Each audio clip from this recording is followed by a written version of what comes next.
Good evening and welcome to NTD UK News. I'm Stuart Leeson here. Today's top stories. Prime Minister Boris Johnson marries girlfriend Carrie Symonds in a secret ceremony at the weekend. Travel to France from the UK will only be permitted for EU nationals, French residents or those travelling for compelling reasons. And thousands of people marched in central London to protest against lockdown and vaccine passports.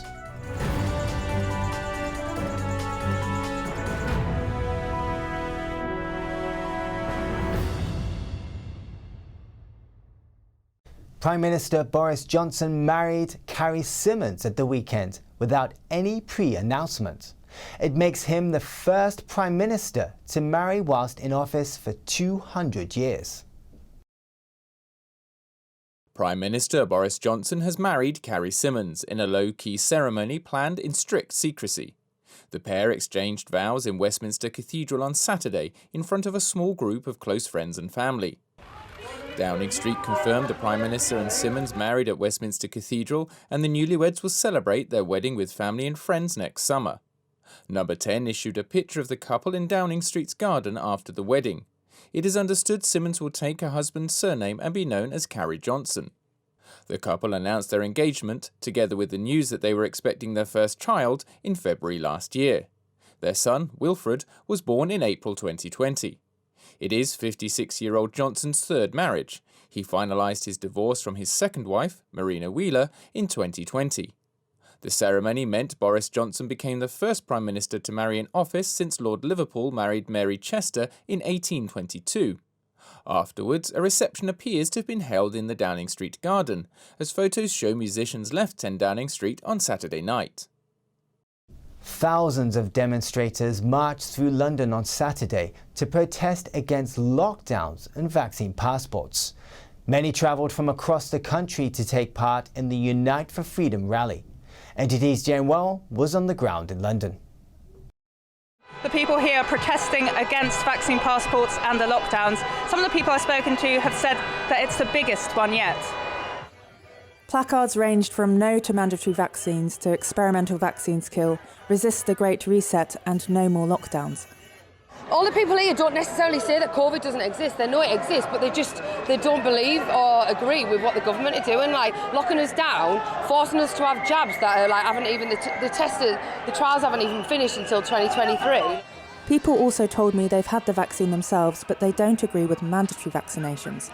Typically have all of my vaccinations, so do my children, but vaccination by coercion, vaccine passports, trampling on our human rights, that's where a lot of people, normal, all sorts of people from all sorts of walks of life, I think professionals, we're professionals, and we may not agree on everything, but that's kind of, that's my perspective anyway. Doesn't it just make us China? I mean, we every day in the press is criticized China's social, monitoring and tracking system, and yet there's constituents here in this country that want to bring that in. I mean, what's the separation at that point? I think we're more about, the right to not be tracked by government and big state. I think we're in the history of the Anglo-Saxon culture is individual rights and freedoms. The UK government had initially ruled out using vaccine passports or COVID status certificates, but the government started to review the idea in February and started trials in April. Last week, Michael Gove said it's unlikely the scheme would be used in pubs and bars, but they could have a role to play in nightclubs. The Heritage Party leader took part in the protest and said he's against the lockdowns. They're saying that they're going to give back our freedom on June the 21st. Well, it's not the government to say they give back our freedom. It's not theirs to take away in the first place. And if they don't give it all back, which is they're indicating that they will do, I think we're here to say we are not going to accept that. And our business has been... Tony, who used to be a market trader, said his business was forced to close during the pandemic and he started to drive for a living. When they started the lockdowns and people just weren't allowed to do things like we should be, we had to stop doing what we were doing. And as a result of that, I had to take something else. I had to take another job. The protests were largely peaceful, but the Met Police said a small minority threw objects at officers. Later, a small breakaway group occupied the Westfield shopping centre in Shepherd's Bush, Police said a small number of officers were assaulted.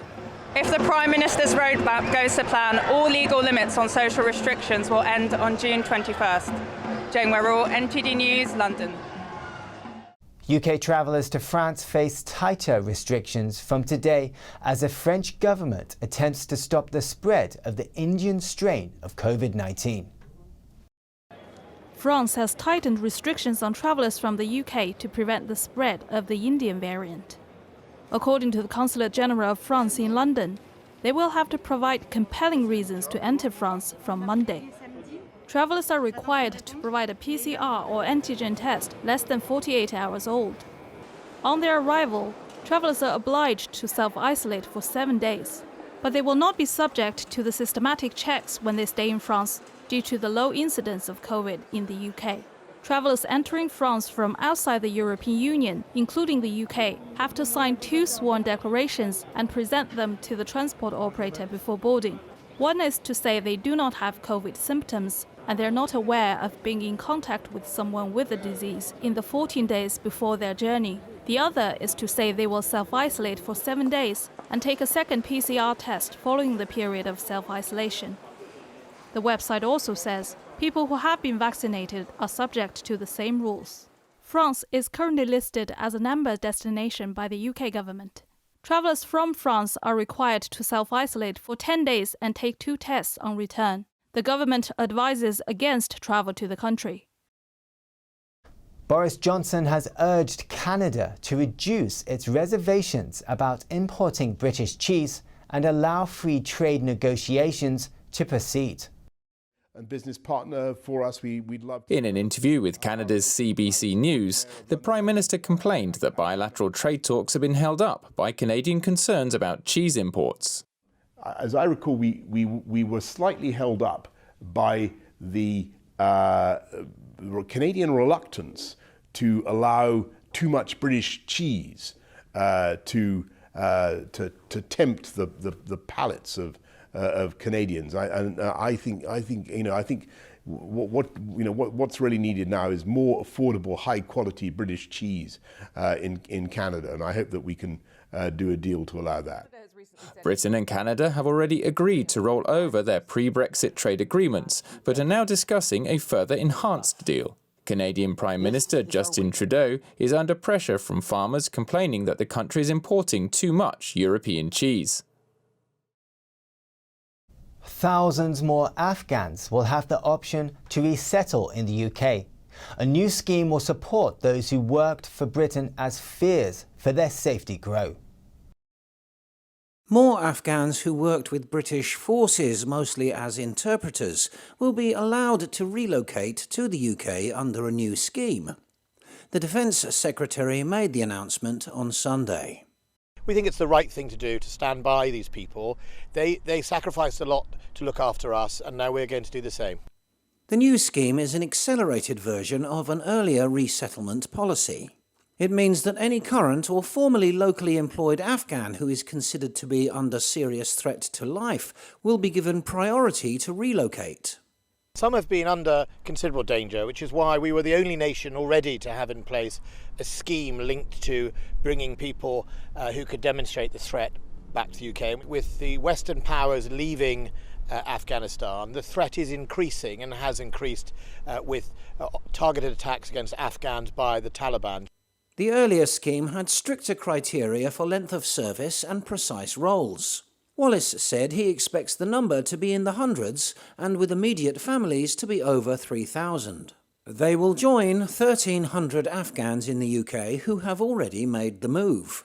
Over 700 British troops remain in Afghanistan. They will leave for good by the 11th of September, along with US troops. Motorists are seeing the biggest petrol price hike in nearly a decade due to a lack of cars on the road. Drivers staying at home during the pandemic and increasing oil prices fueled the rise. Prices have gone up every month for the last 6 months. The RAC Foundation tracked fuel prices over the year.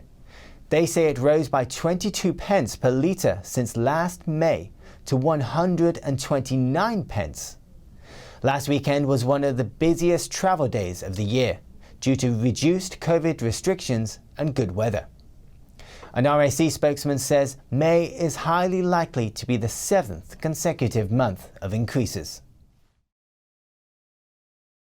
The pandemic has left retailers with nearly £3 billion in built-up rent debts. As an eviction moratorium finishes at the end of June, closures will be looming. NTD's Patrick Hayden takes a look. Commercial landlords are taking legal action to deal with £2.9 billion of unpaid retail rent. Without government intervention, thousands of shops could be forced to close. That's after they've weathered the pandemic. 2/3 of retailers are now bracing for aggressive legal action once the eviction moratorium finishes at the end of June. A survey of retailers by the British Retail Consortium, or BRC, says nearly 1/3 of retailers have already faced county court judgments from their commercial landlords. And 80% of tenants say landlords have given them less than a year to pay back the late rent.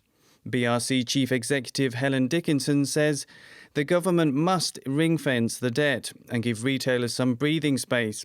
The BBC reports that 1 in 7 shops lie empty, and that number is expected to rise. Patrick Hayden, NTD News, London.